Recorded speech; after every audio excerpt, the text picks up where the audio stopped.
नमस्कार दोस्तों, मैं मनीष श्रीवास्तव एक बार फिर से तहे दिल से आपका हार्दिक स्वागत करता हूं। आपने पिछले वीडियो को बहुत ही प्यार दिया, आपका धन्यवाद। आज का टॉपिक फिर आपके उसी मेहनत को देखते हुए कि जिस तरीके से आपने मेहनत करके कमेंट किया, मेहनत करके लाइक किया और मेहनत करके शेयर किया और कुछ सब्सक्राइबर गेन किया, तो ठीक वैसे ही उसी प्यार उसी उत्साह के साथ आज आपके सामने फिर से खड़ा हुआ हूँ, इसी विश्वास के साथ कि मैं जीवन में आपके उजियारा करूँगा और आप मुझे सपोर्ट करेंगे। तो चलिए आगे बढ़ते हैं बच्चों। आज का जो टॉपिक है ये कक्षा 12 की हिंदी का टॉपिक है। सबसे पहले मैं आपको बता दूँ कि हिंदी दो तरीके से होती है। एक बच्चों के लिए होती है साइंस साइड के, एक बच्चों के लिए होती है आर्ट साइड के। जो हमारे साइंस साइड के बच्चे हैं वो सामान्य हिंदी पढ़ते हैं और जो हमारे आर्ट साइड के बच्चे हैं वो साहित्यिक हिंदी पढ़ते हैं। तो आज का जो हमारा काव्य है, एग्जाम में बहुत पूछे गए प्रश्न है इससे, और ये 10 नंबर देते हैं। 5 क्वेश्चन पूछे जाएंगे और 10 नंबर आपको मिलेंगे। तो 5 क्वेश्चन कैसे होंगे, 10 नंबर कैसे पाना है और कौन सा पार्ट इंपॉर्टेंट है कौन सा नहीं है, सारी बातें मैं करूँगा। उसी महत्वपूर्ण पार्ट में से एक पार्ट आपके सामने है, जैसा कि आप देख पा रहे होंगे, कैकेयी का अंताप। कैकेयी का अंताप जो ये आपके सामने काव्य है, इसको राष्ट्र कवि मैथिली शरण गुप्त ने लिखा है। और राष्ट्र कवि इनको उपाधि दी गई थी हिंदी साहित्य के विद्वानों के द्वारा। हिंदी साहित्य के विद्वानों ने मैथिली शरण गुप्त को राष्ट्र कवि की उपाधि दी थी और राष्ट्र कवि मैथिली शरण गुप्त ने कैकेयी के अंताप इस बेहतरीन पाठ को लिखा है, जिसे साहित्यिक हिंदी के बच्चे यानी आर्ट साइड के बच्चे पढ़ेंगे और सामान्य हिंदी के बच्चे अर्थात साइंस साइड के बच्चे पढ़ेंगे। और मैथिली शरण गुप्त इसके पोएट हैं यानी कवि हैं। कक्षा 12 का हिंदी का यह टॉपिक है और मैं हूं मनीष, आपके सामने खड़ा हुआ हूं। ये मेरी पिक्चर है और मैं इस पाठ को आपके पढ़ाने चल रहा हूं। लेकिन पढ़ाने से पहले कुछ चीज़ों को जानते हैं। रामायण जिसे वाल्मीकि ने संस्कृत भाषा में लिखा था और रामचरितमानस जिसे गोस्वामी तुलसी बाबा ने अवधी भाषा में लिखा था, उसी रामायण और उसी रामचरितमानस की बात आज आपके सामने होगी। बात तब की है जब दशरथ युद्ध करने गए थे और युद्ध के क्षेत्र में उनकी तीनों रानियों में कैकेयी, जिसको वो बहुत प्यार करते थे, वह हमेशा दशरथ जी के साथ युद्ध करने के लिए युद्ध के क्षेत्र में जाती थी। और उस समय की बात ऐसी है कि युद्ध के क्षेत्र में रथ का पहिया, उस रथ के पहिए को गिरते समय माँ कैकेयी ने रोका था और उस पर खड़े होकर दशरथ ने युद्ध किया था। यदि वो पहिया रोका न गया होता कैकेयी के द्वारा तो युद्ध नहीं हो पाता, और युद्ध अगर होता तो युद्ध में आप दशरथ हार जाते, क्योंकि जब पहिया ही गिर जाएगा तो रथ तो गिर जाएगा और रथ गिर गया तो हमारी क्या हो जाए, पराजय। तो उस समय दशरथ ने क्या किया, युद्ध लड़ा और कैकेयी ने उस पहिए को संभाला और युद्ध को जीतने के बाद माँ कैकेयी को खुश होकर के दशरथ ने कहा, मांग कैकेयी, क्या मांगती है, जो मांगेगी तो दूंगा, मंचूरियन, चाउमीन, बर्गर, क्या चाहिए, ये सब नहीं, कुछ और मांगो। तो कैकेयी ने कहा, प्रभु ऐसा है, समय आने दीजिए। समय बीता और मंथरा ने उनके दिमाग को परिवर्तित किया कि हे कैकेयी, तेरा जो पुत्र है भरत वो ननिहाल रहता है, उसे बुला ले। और पता है तुझको, अयोध्या का नरेश राम को बनाने जा रहा है। नरेश में होता है राजा। ये बात सुनकर कैकेयी को बड़ा दुख हुआ। मंथरा ने यहाँ तक कह दिया कि तेरा पुत्र भरत राम के कदमों में हमेशा जीवन यापन करेगा और राम जो है वो अयोध्या का नरेश बन जाएगा, तो देखती रह जाएगी। ये बात कैकेयी को दिल पर लग गई। कैकेयी ने कहा, महाराज से मैं ये बात कहूँगी और मांगती हूँ जो मेरे वचन थे, और उसी वचनों को मांगा क्या, अपने पुत्र भरत के लिए सिंहासन और राम के लिए क्या, 14 वर्ष का वनवास। भगवान श्री राम ने एक पल भी नहीं सोचा, पिता के द्वारा पाए गए आदेशों को पाकर वह 14 वर्ष के वनवास के लिए निकल पड़े।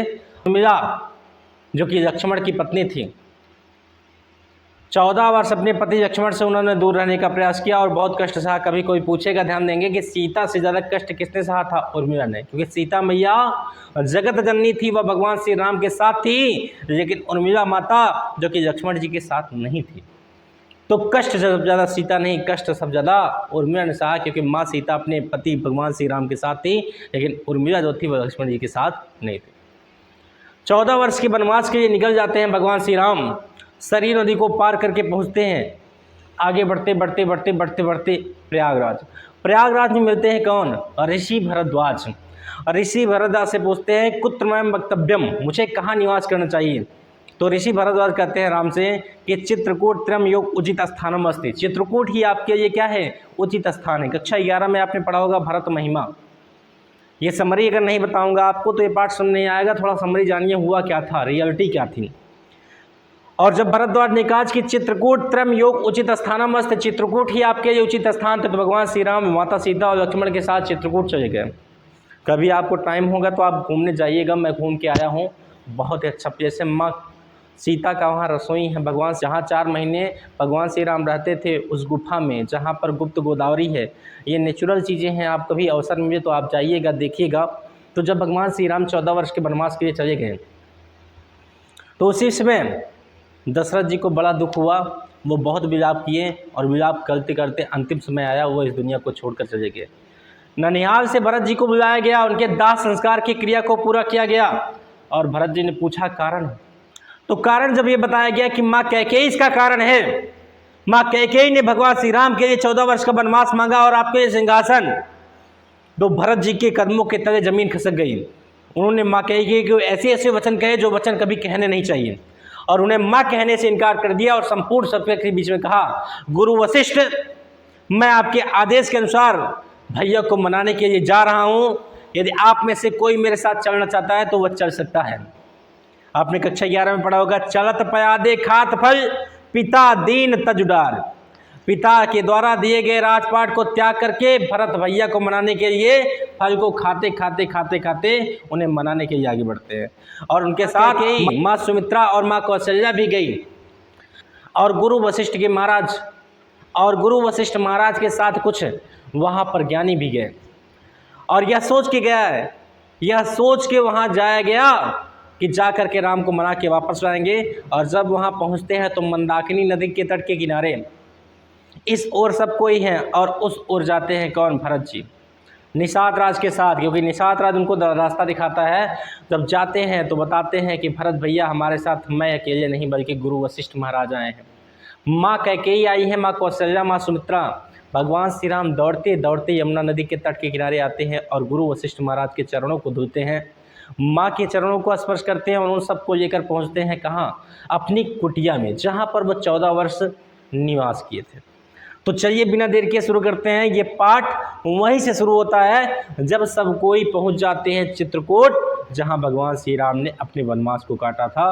पहुंचने के बाद माता कैकेयी के अंदर जो पश्चाताप होता है, अनुताप में होता है पश्चाताप, माँ कैकेयी के अंदर उनके हृदय में जो क्षोभ की ज्वाला जलती है, जो उनको दुख होता है, वही सारे दुखों का वर्णन कैकेयी के अनुताप में राष्ट्र कवि मैथिली शरण गुप्त जी करते हैं। तो बिना देर किए चलिए शुरू करते हैं।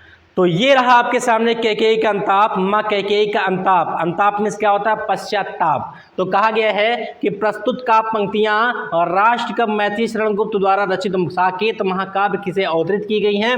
वीर छत्राणी कैकेयी अपने किए पर पश्चाताप करके गोमुखी गंगा के समान पवित्र हो गई हैं। कैकेयी भरत के साथ राम को लौटाने के लिए वन में गई है। वह अनेक प्रकार से श्री राम को वन से अयोध्या वापस ले चलने का प्रयास करती हैं, परंतु ऐसा होता नहीं है। बताना चाहूँगा कि जब भरत जी पहुँचे थे प्रयागराज और ऋषि भरद्वाज से मिले थे, तो ऋषि भरद्वाज ने भरत को समझा दिया था कि देखो बेटा, ऐसा है कैकेयी माँ का तुम्हारे दोष नहीं है, ये सब विधि का विधान है। रावण का अंत करना था, तभी भगवान श्री राम को वनवास किया गया। अगर प्रभु श्री राम अयोध्या में ही रह जाते तो आज उनको मर्यादा पुरुषोत्तम श्री राम नहीं कहा जाता। श्री राम भी अगर अपने पिता दशरथ की तरह अयोध्या में ही रह जाते तो उनको मर्यादा पुरुषोत्तम श्री राम ना कहा जाता। वह आगे बढ़े और पिता के वचनों को पूरा किए। बात समझे बच्चा? तो चलिए शुरू करते हैं। जादू की पुड़िया यहाँ पर आपके सामने। तो शुरू करते हैं। लिखा भैया, तदंतर बैठी सभा उठज के आगे, नीले बीतान के तले दीप बहु जागे, टकटकी लगाए नयन सुरु के थे वे, परिणाम उत्सुक उन भयो तरु के थे वे, उत्फुल्ल करौंदी कुंज वायु रह रह कर करती थी सबको पुलक पूर्ण महा कर। वह चंद्रलोक था कहाँ चांदनी वैसी, प्रभु बोले गिरा गंभीर निज जैसी। एक एक वर्ड बताऊंगा, एक एक शब्द बताऊंगा और साथ दीजिए और सुनिए। तदंतर में सुता तत्पश्चात एक बार मंदाकिनी नदी के तट के किनारे आपस में सबसे बातचीत हो गई। फिर सबको लेकर भगवान श्री राम पहुँचते हैं कहाँ पर? सभा को पहुंचाते हैं उटज। उटज माने क्या होता है? कुटिया। उटज में क्या होता है भैया? कुटिया। जहां पर प्रभु श्री राम माता सीता के साथ रहते थे उस कुटिया के सामने पहुंचते हैं और उस कुटिया के सामने सभा लगती है। सभा का मतलब क्या? कि चारों तरफ से सब बैठ जाते हैं, भगवान श्री राम बैठ जाते हैं, भरत जी बैठ जाते हैं और उन सब में संवाद होता है, बातचीत होता है। तो वही लिखा है तदंतर में होता है तत्पश्चात सभा उटज माने कुटिया के आगे बैठ जाती है। संपूर्ण सभा उस पत्ते की कुटिया के सामने लगती है जहां पर भगवान श्री राम 14 वर्ष का वनवास काट रहे थे। और आगे कहते हैं राष्ट्र का महर्षि शरणगुप्त कि नीले बितान, बितान में क्या होता है? बितान में होता है आकाश। क्या होता है? आकाश। ये जो नीला आकाश है इस नीले आकाश के तले, तले में होता है नीचे। ऊपर आकाश है तो इसका तल क्या है? नीचे। हम पढ़ा रहे हैं आपको। तो नीले बितान, बितान में आकाश होता है। एक एक वर्ड क्यों बता रहा हूँ सुनो ध्यान से। एग्जाम में आपसे कहेगा बितान का आशय स्पष्ट कीजिए, 2 नंबर का टॉपिक रहेगा। तो आप जानते ही नहीं रहोगे बितान में आकाश होता है। उटज का आशय स्पष्ट कीजिए, उटज में कुटिया होता है। तो एक एक वर्ड बताऊंगा, ध्यान से देखो। वीडियो लंबा हो जाए भले ही, लेकिन एक कई बार पढ़ो, बार बार ना पढ़े, क्योंकि एक बार पढ़ने से अगर आ जा रहा है तो बार बार पढ़ने की क्या जरूरत है। कहा गया है कि तदंतर बैठी सभा उटज के आगे, तत्पश्चात संपूर्ण सभा उस कुटिया के आगे लगती है और नीले बितान के तले दीप बहु जागे। ऐसा प्रतीत होता है कि नीला आकाश है। कौन सा आकाश है? ये नीला आकाश। और इस आकाश के नीचे दीप बहु जागे। ये दीप जो है आपका ये श्रेष्ठ अलंकार है। कौन सा अलंकार है? श्रेष्ठ। कैसे है देखो, श्रेष्ठ अलंकार का शाब्दिक अर्थ होता है चिपकना। एक दीप का मतलब होता है कि जब सब बैठ गए, चारों तरफ दीपक जला दिया गया। भैया राजा महाराजा बैठे थे, अयोध्या के नरेश बैठे थे, चारों तरफ दीपक जला दिया गया कि उजियारा हो जाए। और एक दीपक का आशय क्या है? कि आकाश के तारे, आकाश के तारे टिमटिमा रहे थे। वह आकाश के तारे जो टिमटिमा रहे थे वहाँ पर लक्षणा प्रयोग किया गया है दीप का। तो यहाँ पर दीप में 2 अर्थ छिपे हैं। एक तो चारों तरफ दीपक जल रहे थे और एक आकाश में बितान वर्ड आया है। तो आकाश में दीपक का मतलब क्या? तारे बाबू। तो कहा गया नीले बितान के तले दीप बहु जागे। ऐसा प्रतीत हो रहा था कि नीले आकाश के नीचे तमाम प्रकार के या बहुत प्रकार के दीपक जगमगा गए हों। क्या जगमगा गए हों? दीपक। और आगे कहा गया है कि टकटकी लगाए नयन, नयन में होता है नेत्र, सुर माने होता है देवता। आकाश से जो देवतागण थे ना वो टकटकी लगा कर देख रहे थे, एकटक दिख रहे थे कि परिणाम क्या होगा। कहीं भगवान श्री राम अगर भरत जी के साथ अयोध्या वापस लौट गए तब भी बहुत अच्छी बात है, लेकिन अगर ये लौट जाएंगे तो रावण का अंत कैसे होगा। तो वही ये टकटकी लगाए नयन सूर्य के थे वे, जितने देवतागण थे वो अपने नेत्रों की टकटकी लगाए थे। परिणामों उत्सुक, परिणाम को पाने के लिए वह उत्सुक भी थे, यानी खुश भी थे कि अगर प्रभु श्री राम अयोध्या लौट गए तब तो बहुत अच्छा भी है। और उन भयोत्तर, भय माने डर, और एक मन में उनके डर भी था कि अगर वो लौट गए तो रावण का अंत कैसे होगा। तो परिणामों उत्सुक, परिणाम को सुनने के लिए देवतागण जो थे, जो टकटकी लगाकर आकाश से देख रहे थे, वो उत्सुक भी थे और वह परिणाम को सुनने के बाद बड़ा बेताब भी थे, बड़ा भय भी था उनके अंदर कि अगर प्रभु चले गए तो रावण का अंत कैसे होगा। और आगे कहा गया है कि उत्पुल करौदी, करौदी में होता है करौदा, जो कि गाँव में पाया जाता है, खट्टा पदार्थ है जिसको लोग खाते हैं, चटनी बनती है। तो वहाँ पर जो करौदी का कुंज था यानी समूह था, वहाँ पर वायु के संपर्क में वो करौदे का कुंज आ करके क्या करता था? सबको पुलक पूर्ण महकर महकाने का काम करता था। यानी करौदे की पुष्प में जो सुगंध थी वह सुगंध हवा के प्रवाह से संपूर्ण सभा को महकाने का काम करती थी। जैसे आप बारात में जाते हो तो आप डीओ मार लेते हो, परफ्यूम इत्ते कहते हैं, सेंट आप मान लेते हो, सोचते हो मैं महक रहा हूँ। वैसे वहाँ पर तो परफ्यूम इत्ते थी नहीं, लेकिन जो नेचर था, जो प्रकृति थी ना, वो भी भगवान श्री राम का स्वागत कर रही थी। वहाँ पर जो करौदे की कुंज थे, करौदे की पुष्प थे, वो भी वायु के संपर्क में आकर संपूर्ण सभा को महकाने का काम कर रहे थे। और नेचर में क्या आता है? चंद्रमा। ये चंद्रमा भी भगवान श्री राम के लिए कुछ करना चाहता था। क्या? कि वह चंद्रलोक था, कहाँ चांदनी वैसी, यानी चंद्रलोक माने चंद्रमा तो था, रोज चंद्रमा निकलता था शाम के समय, रात के समय, लेकिन जो चंद्रमा में चांदनी उस दिन थी वह चंद्रमा में चांदनी पहले कभी नहीं थी। तो नेचर भी भगवान श्री राम का स्वागत कर रहा है, करौदे का कुंज भी स्वागत कर रहा है, चंद्रमा भी जो कर पा रहा है कर रहा है, अधिक प्रकाश कर रहा है, ऐसा प्रकाश, ऐसी चांदनी जो कभी भी दोबारा हुई ना हो।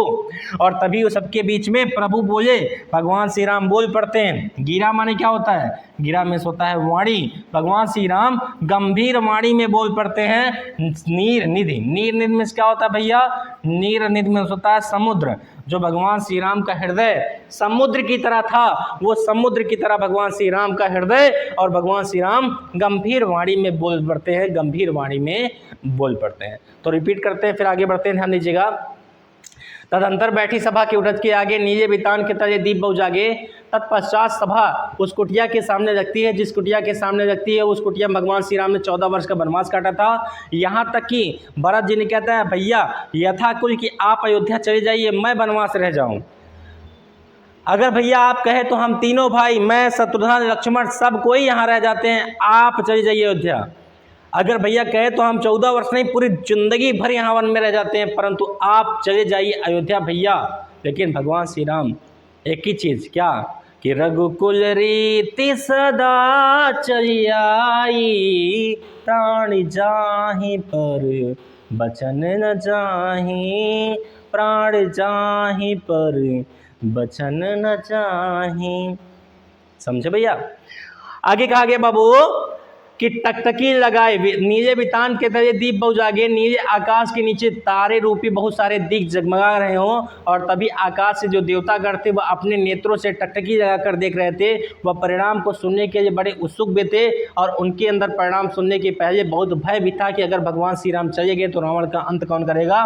तभी नेचर यानी प्रकृति में कनौदे का जो पुष्प था वो वायु के संपर्क में आकर संपूर्ण सभा को महकाने का काम कर रहा था, और वो चंद्रमा जो था कभी इतना प्रकाश नहीं दिया था, इतनी चांदनी नहीं दी थी जितनी चांदनी उस रात में थी। तभी भगवान श्री राम जो करुणा निधान है, करुणा निधान, वो समुद्र के समान हृदय वाले भगवान श्री राम गंभीर वाणी में बोल पड़ते हैं। और क्या बोलते हैं, आइए आगे देखते हैं। आगे यहाँ पर है बाबू, कहा गया है, भगवान श्री राम कहते हैं, हे भरत भद्र, भरत भद्र, भद्र में क्या होता है? श्रेष्ठ।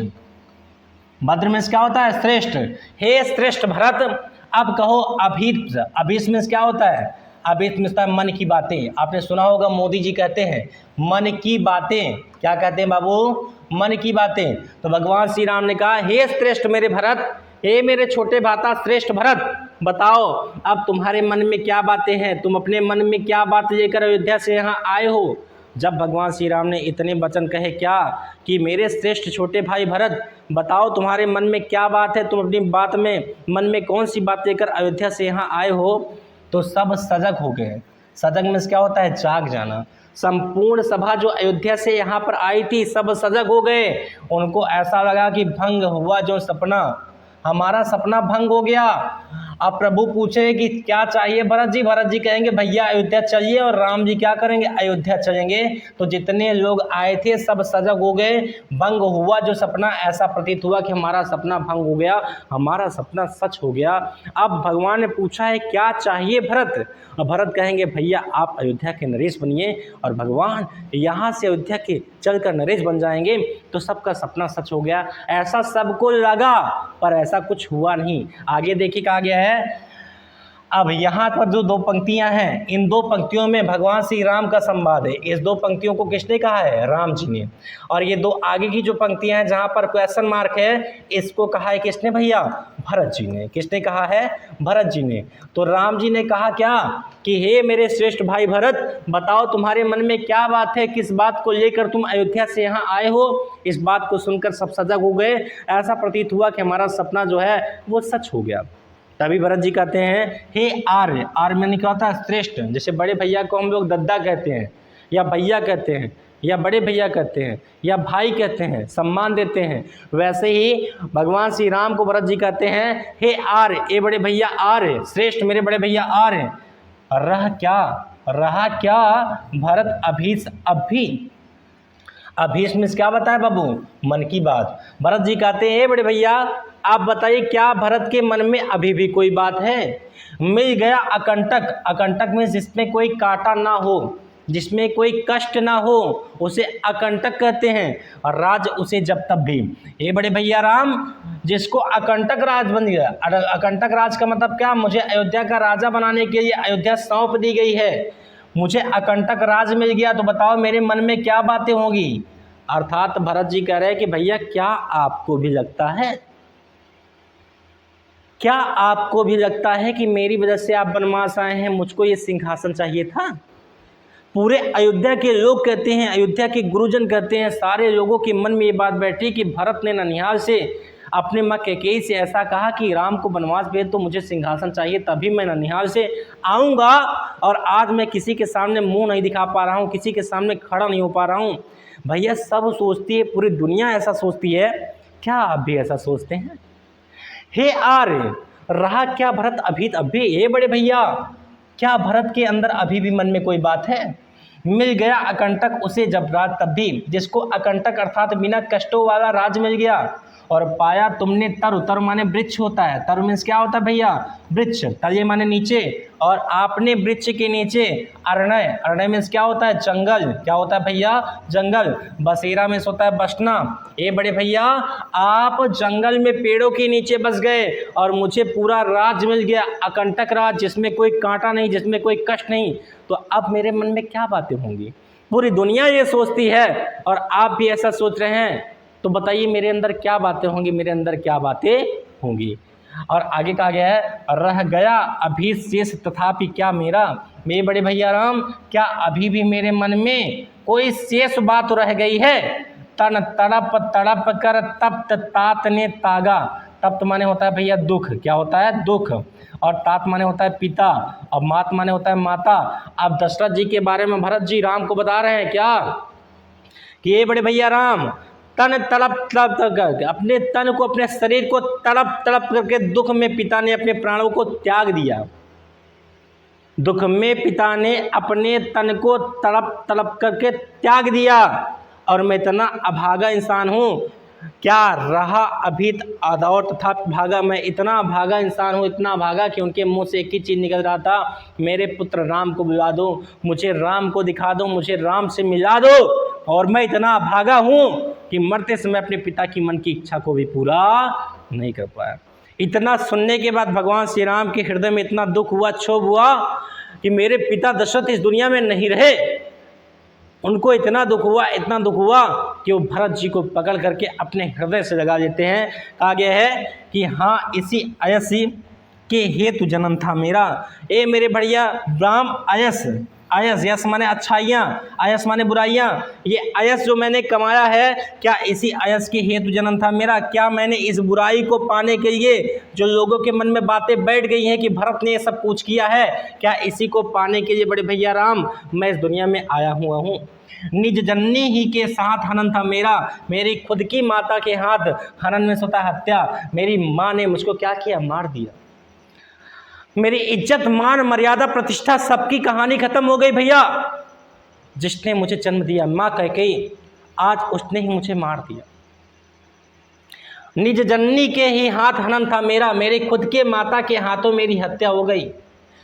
अब कौन अभीत और आर्यवाह किसका? ये बड़े भैया राम, अब कौन अभीत, अब किसकी मन की अभिलाषा होगी, किसकी मन की इच्छा होगी? ये आर्य आप ही बताइए कि अब मेरे मन में कौन सी ऐसा इच्छा हो सकती है जिसकी माँ ने उसकी इच्छाओं का गला घोट दिया, जिसकी माँ ने उसको जीते जीते कहीं पे खड़ा होने के काबिल नहीं छोड़ा, जिसके पिता उसके सामने तड़प तड़प कर मर गए, उनकी मन की इच्छा, अंतिम इच्छा, उनके बेटे को मैं उनके सामने नहीं ला पाया। मैं इतना अभागा इंसान हूँ। बताओ भैया अब मेरे मन में क्या इच्छा होगी? अब मेरे मन में क्या इच्छा होगी?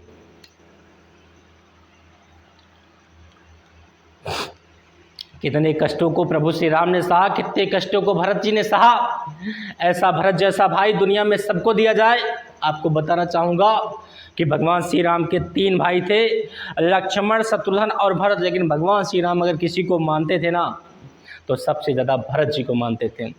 और हनुमान जी से एक ही बात भगवान श्री राम ने कहा था, क्या?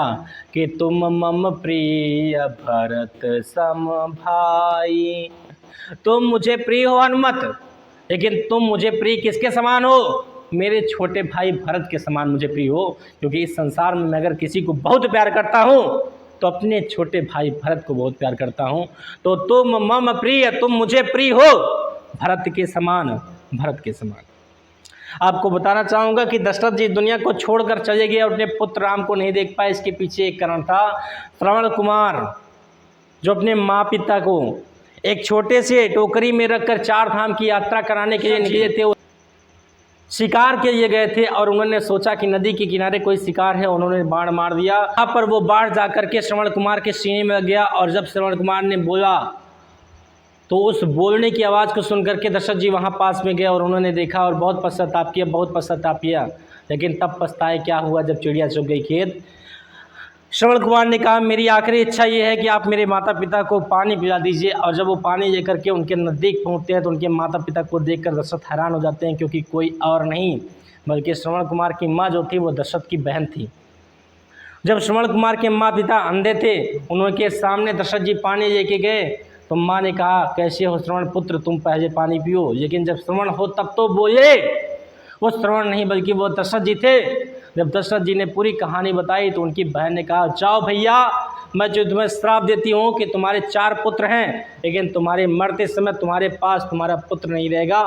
तुम्हारी देखने की इच्छा, तुम्हारे पाने की इच्छा, वो सब खत्म हो जाएगी। तुम मरते समय जिस तरीके से आज मैं अपने पुत्र को देख नहीं सकती ना, उसी श्राप को मैं दे रही हूँ कि मरते समय तुम भी अपने पुत्र को देख नहीं पाओगे। वही श्रवण कुमार की माँ का लगा श्राप दशरथ जी को कि मरते समय उन्होंने अपने पुत्र राम को ना देख पाया, उन्होंने अपने पुत्र राम को ना देख पाया। अब आगे देखिए बात क्या होती है भैया। आगे कही गई है संसार नष्ट है भ्रष्ट हुआ घर जिसका। ए बड़े भैया, उसका संसार तो नष्ट है, जिसका घर क्या है, भ्रष्ट है। आप दिन में कुछ भी करो बच्चों, कहीं भी रहो बच्चों, कोई दिक्कत नहीं, लेकिन खाना खाते समय शाम के समय मम्मी पापा के साथ बैठकर खाना खा लो, परिवार के साथ बैठ कर के खाना खा लो। उसमें जो परिवार का मान सम्मान इज्जत प्रेम प्रतिष्ठा बची रहेगी ना, वो कहीं नहीं बची रहेगी। लेकिन आज के समय में आप बुरा मान जाओगे, मैं कह दे रहा हूँ आपके सामने। आप खाना खाते हो तो आप फ़ोन यूज करते रहते हो, बगल में कोई बैठा रहता है आप उससे बात नहीं करते हो, आप रील स्क्रॉल करते रहते हो, खाना खाते रहते हो। ऐसे प्रेम सम्मान बनेगा? ऐसे मान मर्यादा प्रतिष्ठा बनेगी? ऐसे परिवार आगे बढ़ेगा बच्चों? हाथ जोड़ता हूँ, आप परिवार का एक अभिन्न अंग हो, आप आने वाली जनरेशन हो। अगर आप अपने माँ बाप को प्रेम नहीं दे सकते, समय नहीं दे सकते, तो आपका जीना किसी काम का नहीं। जो माँ बाप तुमको पैदा करके पढ़ा लिखा रहा है, कोचिंग भेज रहा है, कपड़े लत्ते हर एक शौक़ पूरी कर रहा है, उसके साथ आप बैठकर खाना नहीं खा सकते, उसकी इच्छाओं को पूरा नहीं कर सकते, तो आपका और मेरा होना बेकार है। तो कृपया करके बच्चों मम्मी पापा के साथ बैठकर खाना खाया करो, उनकी इच्छाओं को सुना करो, उनकी भावनाओं की कद्र किया करो, क्योंकि संसार में माँ बाप से बढ़कर कोई नहीं, बिना स्वार्थ के वो तुमको प्यार करते हैं बच्चा। और टॉपिक पे आते हैं। कहा गया है कि हे आर्य बता दो तुम्ही अभित मेरा। ए बड़े भैया राम, आप ही बता दीजिए मेरी मन में क्या इच्छा है, मेरी मन में क्या अभिलाषा है, मेरी मन की क्या अभिलाषा है। जब भगवान श्री राम ने सुना क्या कि मेरे पिता इस दुनिया में नहीं रह गए, तो प्रभु ने भाई को पकड़ हृदय पर खींचा। तो भगवान श्री राम ने अपने भाई भरत को पकड़कर अपने हृदय पर खींच लिया और रोदन जल से सविनोद उसे फिर सींचा। और रोदन जल का मतलब आंसू की धारा। दोनों इतना रोने लगते हैं, इतना रोने लगते हैं कि एक दूसरे को रोते रोते आंसुओं से सींच देते हैं। यहाँ पर भाव विभोर है। भाव विभोर मतलब क्या होता है? दुखों का संगम, अपार मिलन। और इसी को आपने सुना होगा भरत मिलाप नाम दिया गया है। हम कभी दशहरे के समय भरत मिलाप देखने जाते हैं तो वहाँ पर हम राम और भरत जी के मिलाप को देखते हैं, ताकि हमारे बीच में हमारे भाई के प्रति प्रेम संबंध बना रहे। भरत के समान मैं बना रहा हूँ, मेरे बड़े भैया राम की तरह बने रहें। पर वहाँ पर हम मेले में एक दूसरे को धक्का देते हैं, मारपीट कर लेते हैं, डीजे पे डांस करने लगते हैं। हर कुछ अच्छा है, लेकिन वो मर्यादा प्रतिष्ठा नहीं है जिस कार्य के लिए हम गए हैं। हम भरत मिलाप को देखने गए हैं और भरत मिलाप सुबह 4 बजे होता है और आप वहाँ 10 बजे रात से पहुँचकर 2 बजे तक जो बदतमीजी करते हैं, उस बदतमीजी में कहीं ना कहीं हमारी माताएं बहनें भी होती हैं, जिनके हृदय को ठेस पहुंचता है। कोई एक बच्चे या कोई एक बच्चा गलत करता है ना, तो सारे बच्चों को कष्ट होता है, सारे बच्चे गलत कहे जाते हैं। तो कृपया करके बच्चों इन चीज़ों को सुधारिए। अगर आप भरत मिलाप देखने जा रहे हैं तो वहाँ पर आप भरत और राम के विनोद को देखिए, उनके मिलाप को देखिए और उस सिद्धांतों को अपने हृदय में उतारने का प्रयास करिए। क्योंकि अपना भाई अपना बहन चाहे जितना खराब हो, लेकिन अपनी बहन अपना भाई होता है। बात समझे? आगे का टॉपिक कहा गया भैया कि प्रभु ने भाई को पकड़ हृदय पर खींचा। भगवान श्री राम ने अपने भाई को पकड़ा और अपने हृदय पर खींचा और रोदन जल से सविनोद उसे फिर सींचा, और दोनों रोने लगते हैं और इतना भाव विभोर हो जाते हैं कि दोनों के आंसुओं से अपने आप को वो एक दूसरे से सींच देते हैं। और आगे माता कैकेयी के वचन है। माता कैकेयी कहती हैं कि उसके आशय की था मिलेगी किसको, जन कर जननी ही जान न पाई जिसको, यह सच है तो अब लौट चलो तुम घर को, चौके सब सुनकर अटल कैकेयी के स्वर को, चौके सब सुनकर अटल कैकेयी स्वर को। माता कैकेयी कहती हैं जब उन्होंने देखा राम और लक्ष्मण एक दूसरे से भाव विभोर हो गए तो समझ गई मैटर शांत हो गया, अब मैं बोल दूं तो राम मान के अयोध्या वापस चलेंगे। तो कहती हैं कि हे पुत्र राम, उसके आशय की क्या था मिलेगी, जनकर जननी ही ना जान पाई जिसको, जिसको मैंने जन्म दिया मैं जिसकी जननी हूँ, जिसको जन्म दिया मैं जिसकी जननी जिसकी माता हूँ, उसी को जान न पाई। इसका सिद्धांत इतना सा है कि राम के भाई भरत जी ननिहाल रहते थे, उनके सामने उनके ऊपर संपूर्ण परिवेश ननिहाल का था, और माता कैकेयी के पास अगर भरत जी रहते तो कैकेयी को पता चलता कि भरत के मन में पाप है कि पुण्य है। तो वही माँ कैकेयी कहती हैं कि जनकर जननी ही ना जान पाई जिसको, जिसको जिसकी माता ने जन्म दिया वही नहीं जान पाई कि मेरे पुत्र भरत को क्या चाहिए क्या नहीं चाहिए। इतना जब माँ कैकेयी ने कहा तो यह सच है तो लौट चलो अब घर तुमको। कहती हैं अगर यह सच है तो बेटा राम अब तुम घर को लौट चलो, अर्थात इसमें कैकेयी मैं हूँ, मैं दोषी हूँ, भरत का कोई दोष नहीं है। हे बेटा राम, यह सच है तो अब लौट चलो तुम घर को, ये सारी बातें सच हैं कि भरत का कोई दोष नहीं है, तुम घर को लौट चलो। जब इतना माँ कैकेयी ने कहा तो क्या हुआ, चौके सब सुनकर अटल कैकेयी स्वर को। संपूर्ण सभा में जितने लोग उपस्थित थे सब कैकेयी के इस अटल स्वर को, अटल क्यों कहा गया है, क्योंकि अटल इसलिए कहा गया है कि जब दशरथ जी से माता कैकेयी ने कहा था कि प्रभु मुझे अपने पुत्र भरत के लिए सिंहासन और 14 वर्ष राम के लिए वनवास चाहिए, तो भगवान श्री दशरथ ने कहा था कि एक कैकेयी और कुछ मांग लो, एक कैकेयी और कुछ कह दो, एक कैकेयी पूरा महल मांग लो, यहाँ तक कि मेरी जान मांग लो मैं दे दूंगा, लेकिन ऐसा मत करो कैकेयी, ऐसा मत करो कैकेयी, ऐसा मत करो। लेकिन कैकेयी अटल थी, अटल थी, अटल थी, उन्होंने अपनी बातों को अपने वचनों को पीछे नहीं लिया। वही ये आपके राष्ट्र कवि मैथिली शरण गुप्त ने यहाँ पर अटल वर्ड का यूज किया है। कहा गया है चौके सब सुनकर अटल कैकेयी के स्वर को, सब कैकेयी के उस अटल स्वर को सुने जो कैकेयी हमेशा कहती थी कि ना मुझे चाहिए तो अपने पुत्र के लिए सिंहासन, राम के लिए वनवास। दशरथ ने कितनी बार कहा, उस अटल कैकेयी के स्वर को जब सबने सुना तो सबने रानी की ओर अचानक देखा, सभी ने रानी की ओर अचानक से देखा कि यही रानी है जिसके स्वर अटल थे। सबने रानी की ओर अचानक देखा, और जब देखा रानी की ओर अचानक से तो क्या देखा, वैधव। वैधव्य मीन्स क्या होता है, वैधव्य मीन्स होता है बच्चों विधवा, क्योंकि दशरथ जी इस दुनिया को छोड़कर चले गए थे। माँ कौशल्या, माँ कैकेयी, माँ सुमित्रा सबने सफ़ेद साड़ी पहनी थी, और माँ कैकेयी की बात हो रही है तो माँ कैकेयी वैधव्य थी, वो विधवा थी। और दूसरा मीन्स क्या होता है, तुषार माने होता है ओस की बूंदें, ओस की बूंदें, और ओस की बूंदें कैसे होती हैं बच्चों, सफ़ेद होती हैं। और आवृत्ति में क्या होता है, आवृत्ति की मतलब होता है कि ढाल, बर्फ की ढाल। तो जिस तरीके से सफ़ेद बर्फ़ की ढाल होती है और बर्फ़ की ढाल या बर्फ़ की चट्टान एकदम स्थिर होती है, वैसे ही माँ कैकेयी थी जो कि विधवा थी, वो ओस की बूंदों की तरह एकदम स्थिर थी, विदुलेखा यानी चंद्रमा के प्रकाश में। उस चंद्रमा के प्रकाश में, जो आकाश में चंद्रमा था, उस चंद्रमा के प्रकाश में सफ़ेद रंग की साड़ी को पहन करके ओस की बूंदों की तरह माँ कैकेयी बैठी थी। और कैसे बैठी थी, अचल। अचल माने क्या होता है, स्थिर, गतिज अवस्था में नहीं, अचल बैठी थी। तथापि असंख्य तरंगा, जो आकाश में असंख्य तरंग है, अर्थात आकाश में बहुत सारे तारे हैं, उन आकाश में असंख्य तरंगों की तरह माँ कैकेयी एकदम स्थिर थी, क्योंकि वह सिंगी अब थी हाँ हाँ गोमुखी गंगा।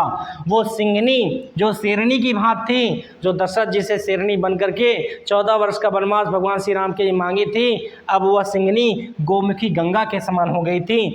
और कहती हैं हाँ जनकर भी मैंने ना भरत को जाना, हे पुत्र राम मैंने भरत को जन्म तो दिया, लेकिन जनकर जन्म देने के बाद भी भरत को ना जाना, यानी भरत के मन में क्या है, भरत क्या चाहता है, मैं जान नहीं पाई पुत्र राम। सब सुन ले तुमने स्वयं अभी ये माना, तुम खुद सुन लो और तुमने खुद मान भी लिया कि भरत का इसमें कोई दोष नहीं है, भरत का इसमें कोई दोष नहीं है। यह सच है तो फिर लौट चलो घर भैया। अब भरत जी भी प्रेशर दे दिए, कह रहे हैं कि भैया ये बात सच है, इसमें मेरा कोई दोष नहीं है, मेरा कोई दोष नहीं है, मैं आपके सादर चरण स्पर्श करता हूँ, ये बड़े भैया मेरा कोई दोष नहीं है, आप घर लौट चलिए, आप घर लौट चलिए। और आगे क्या कहा गया बच्चों, आगे कहा गया भैया कि अपराधीन मैं हूँ तात तुम्हारी मैया, हे पुत्र राम मैं अपराधीन हूँ और मैं तुम्हारी माँ हूँ। माँ अपराधीन मैं हूँ तात तुम्हारी मैया, मैं तुम्हारी मैया हूँ, और हे पुत्र राम मैं अपराधीन हूँ। मैं कौन हूँ, अपराधीन हूँ। दुर्बलता का ही चिन्ह विशेष शपथ है, पर अबला जन के लिए कौन शपथ है। हे मेरे पुत्र राम दुर्बलता का ही चिन्ह विशेष शपथ है, मैं इतनी दुर्बल हो गई हूँ, मैं इतनी कमज़ोर हो गई हूँ, मेरे साथ मेरा पति नहीं है, मेरे साथ मेरा पुत्र नहीं है, मेरा पुत्र भरत मुझे माँ कहने को तैयार नहीं है, मेरा पति दशरथ इस दुनिया में नहीं है, मैं एक अबला नारी हूँ। अबला उसे कहा जाता है जिसके आगे पीछे कोई ना हो, इनकी आगे पीछे कोई नहीं था, इनका पुत्र भरत भी इनके साथ नहीं था, माँ कहने को तैयार नहीं था, और दशरथ जी भी दुनिया को छोड़कर चले गए थे। तो कहती हैं दुर्बलता का ही चिन्ह विशेष शपथ है, ये पुत्र राम मैं इतनी दुर्बल हो गई हूँ कि मैं कसम खा के कहती हूँ कि इसमें भरत का कोई दोष नहीं है, मैं एक अबला नारी हूँ। बताओ पुत्र राम एक अबला नारी के लिए कौन शपथ है, मैं कहाँ जाऊँ, मैं कहाँ जाऊँ, मैं कहाँ जाऊँ, हे पुत्र राम मैं कहाँ जाऊँ। यदि मैं उकसाई गई भरत से हूँ, उकसाई माने होता है उकसाना। ये पुत्र राम मैं अगर तुमको बता दे रही हूँ, संपूर्ण सभा के बीच में बता रही हूँ, यदि मैं उकसाई गई भरत से हूँ, अगर भरत ने मुझको उकसाया हो कि हे माँ मुझे सिंहासन भैया को बनवा दो, तो पति समान ही स्वयं पुत्र भी खोऊं। तो जैसे मैंने अपने पति को खो दिया, ठीक वैसे ही मैं अपने स्वयं पुत्र को भी क्या करूं, खो दूं।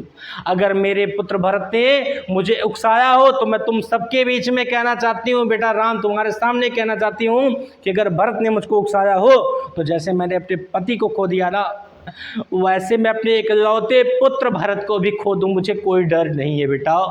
और आगे कहती हैं जब इतनी बातें कही तो संपूर्ण सभा के लोग कहें हाँ हाँ हाँ ऐसा मत कहिए रानी, ऐसा मत कहिए, ये अशुभ बातें मत कहिए, ये दुख के समय ऐसी अशुभ बातें मत कहिए।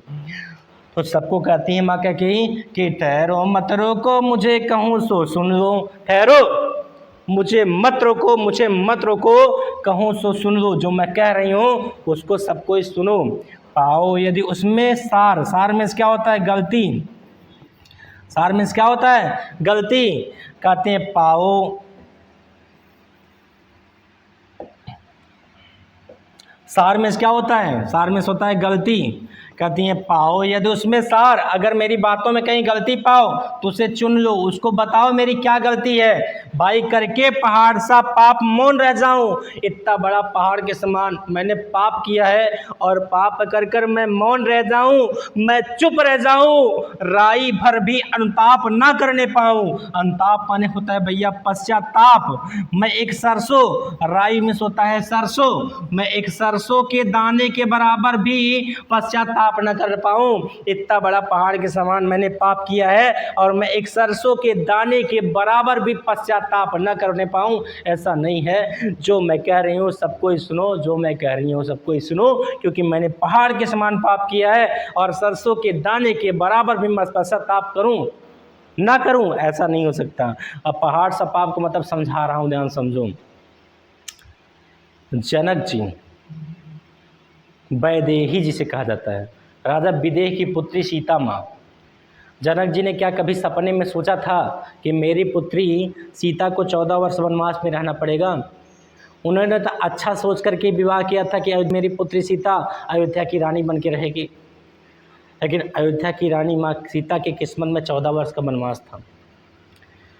वह सीता जो जनक के दरबार में जनक की नंदनी थी, जनक नंदनी थी, वैदेही थी, शानो शौकत थी, बहुत अच्छी से पली पोसी थी, वह सीता 14 वर्ष कांटों में रही हैं, पेड़ के पत्तों से बने हुए कुटिया में रही हैं, और वह भगवान श्री राम जो प्रभु अयोध्या के राजा थे, तो इतने पहाड़ से पाप को कर एक सरसों के दाने के बराबर भी पश्चाताप न करने पाऊँ, ऐसा नहीं हो सकता, मुझे पश्चाताप करने दो। और आगे क्या कहती हैं, आगे कहा गया भैया कि थी सनक्षत्र शशि निशा ओस टपकाती। शशि, शशि में क्या होता है, चंद्रमा, क्या होता है, चंद्रमा।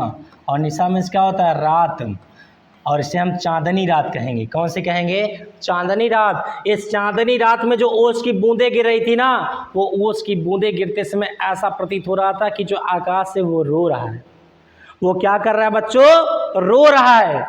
और रोती थी नीरव, रव में होता है ध्वनि, और नीरव में बिना आवाज किए, सभा में पूरी सभा हृदय को थपथपा करके, जो वहाँ पर अयोध्या से गए हुए राजागण थे, जो वहाँ पर ज्ञानी व्यक्ति थे, वो अपने हृदय को थपथपा करके बिना आवाज किए रो रहे थे। कभी कभी ऐसा होता है कि आप रोते होगे ना, कमरा बंद करके रोते होगे, मुझे पता है, झूठ ना बोलना, मुझे पता है कि जब रोते होगे ना, कमरा बंद करके रोते हो। कभी कभी ऐसी सिचुएशन आ जाती है भाई और बहनों, मैं भी रोता हूँ, मैं भी आपको बता रहा हूँ, मैं भी रोता हूँ। रोना चाहिए, किसी के सामने गिड़गिड़ाने से बढ़िया है कि अचानक से कमरे में बंद करके रो लो अपने आप को। अगर आप रो लोगे ना तो आपका दुख आंसू बनकर बाहर आ जाएगा, आप किसी को बताओगे नहीं। और अगर आप नहीं रोगे ना तो आप किसी न किसी को अपने दुख को बताओगे, और जब बताओगे ना, समय आने पर वही आपका मजा लेगा। तो रोना गलत बात नहीं है, दुख आने पर रोना चाहिए। और जब आप रो लोगे ना तो रोने के बाद आप अपने आप से बातें करोगे, तो जिस कारण से आप रो रहे हो वो आपकी बातें, आपके अंदर जो चीज़ें हैं वो खुद जवाब देगी। पूछो क्यों रो रहे थे, वो अंदर से बताएगा इस कारण से रो रहे थे। पूछो उसको कैसे सही करना है, वो खुद आपका अंदर जो भगवान बैठा है ना, जिसका वाईफाई कनेक्ट है ना, वो खुद बताएगा कि बेटा इसको ऐसे करो तो ऐसा हो जाएगा। बात समझे। तो कहा गया है कि संपूर्ण सभा हृदय को थपथपा कर रो रही थी। उल्कासी रानी दिशा दीप्त करती थी, उल्का पिंड की तरह। उल्का पिंड किसे कहते हैं, डिस्ट्रॉयड, उछल तारा, ऐसे उड़ता है फिर क्या हो जाता है, डिसअपीयर, गायब हो जाता है। उल्का सी रानी दिशा दीप्त करती थी, उल्का पिंड की तरह जो रानी थी ना, वो सबकी दिशा दीप्त करती थी, सबकी दिशा भ्रमित करती थी। सब में भय विस्मय, भय का मतलब डर, विस्मय माने क्या होता है, खेद, क्या होता है, खेद यानी दुख। सब में भय विस्मय और खेद माने दुख बढ़ती थी। सब समझ नहीं पा रहे थे कि वह कैकेयी जो अयोध्या से भगवान श्री दशरथ के सामने राम के वनवास मांगी थी, आज इनको वापस मांगने के लिए, वापस ले चलने की विनती कर रही है। सब समझ नहीं पा रहे थे कि वो उल्का पिंड की रानी दिशा दीप्त कर रही है, सब में भय और विस्मय, खेद भर रही है। आखिर ऐसी कौन सी बात है, आखिर ऐसी कौन सी बात है। कहती है क्या कर सकती थी मरी मंत्रा दासी, मेरा ही मन रह सका निज विश्वासी। मंत्रा दासी मेरा कुछ नहीं कर सकती थी। भाई राज्य के बात में कोई दासी का बोलने या निर्णय लेने का कोई हक नहीं है। वो मंत्रा दासी मेरा क्या कर सकती थी, मेरा कुछ बिगाड़ नहीं सकती थी। पुत्र राम मेरा ही मन रह सका ना निज विश्वासी, निज माने खुद पर, मेरा जो मन था वो अपने आप पर, खुद पर विश्वास नहीं रख पाया। वो मंत्रा दासी मेरा क्या कर सकती थी। मैं अयोध्या की रानी थी, कोई डिसीजन, कोई निर्णय मैं ले सकती थी। वो मंत्रा दासी जो मर गई, वो मेरा क्या कर सकती थी। लेकिन मैं मंत्रा की बातों में आ गई, मैं मंत्रा की बातों में आ गई, और सरस्वती मैया ने जीभ पर वास किया, और ऐसा हो गया 14 वर्ष का वनवास। इसमें कैकेयी का भी कोई दोष नहीं, क्योंकि भरद्वाज जी ने भरत जी को प्रयागराज में बता दिया था कि हे भरत, इसमें कैकेयी माँ का कोई दोष नहीं है। सरस्वती मैया उनके जीभ पर विराजमान हुई थी, क्योंकि दिन भर में आपके जीभ पर भी माता सरस्वती का वास होता है। पूरे दिन भर में कोई भी व्यक्ति हो, उसके जीभ पर एक बार माँ सरस्वती का वास होता है। आप दिन भर में कोई न कोई बात सच बोलते हैं, इसलिए हमेशा ध्यान सुनिएगा, कुछ न कुछ आप सच बोला करिए और कुछ न कुछ गलत ना बोला करिए। जैसे कोई जा रहा हो तो कभी ये मत कहिएगा कि हेलमेट लगाया जाए, नहीं तो और एक्सीडेंट हो ही जाए, तो कभी कभी ऐसा हो जाता है। अच्छा बोला करिए, समझे। आइए देखते हैं भैया कहा गया है कि मेरा ही मन रसा सक विश्वासी, कहा गया मेरा ही मन रह सका ना निज विश्वासी, मेरा मन खुद पर विश्वास नहीं दिख पाया। तो ये था भैया आपका कैकेयी के अंताप का आधा, यानी पार्ट नंबर फर्स्ट। और कल बताऊंगा पार्ट नंबर सेकंड, और पार्ट नंबर सेकंड में इसके मैं प्रश्न और उत्तर भी आपसे हल करवाऊंगा, और मैं बताने का प्रयास करूंगा कि एग्जाम में आपको कॉपियाँ कैसे लिखनी है। तो ये आधा पार्ट आपको समझ में आया होगा। यदि आधा पार्ट आपको समझ में आया तो आप कमेंट करके बताइए कि सर जी इसका सेकंड पार्ट भी वीडियो बनाइए, तो मैं उसको भी आपको प्रोवाइड कर दूंगा। हालांकि मैं कल इसका वीडियो प्रोवाइड करूंगा ही, क्योंकि मेरा कर्तव्य है, मैं आधा अधूरा काम नहीं करता। लेकिन अगर आपका कमेंट आएगा तो मुझे थोड़ा सा कॉन्फिडेंस लगेगा, मुझे थोड़ा सा अपना भरोसा विश्वास लगेगा कि मेरे भाई और मेरी बहनें मेरे साथ हैं। तो मिलते हैं दोस्तों अगले वीडियो में, पार्ट नंबर 2 में। तब तक के लिए जय हिंद, जय भारत, स्वस्थ रहिए, मस्त रहिए। वीडियो को लाइक करिए और ज़्यादा से ज़्यादा वीडियो को शेयर करिए, कमेंट को साझा करिए। यदि चैनल पर नए हैं तो चैनल को सब्सक्राइब करना और बेल आइकन दबाना नहीं भूलेंगे, क्योंकि एक वीडियो को बनाने में बहुत ही मेहनत लगती है मेरे प्यारे भाई और बहनों। तो हाथ जोड़कर विनती है, चैनल को सब्सक्राइब करना नहीं भूलेंगे। तो मिलते हैं अगले वीडियो में। जय हिंद, जय श्री राम।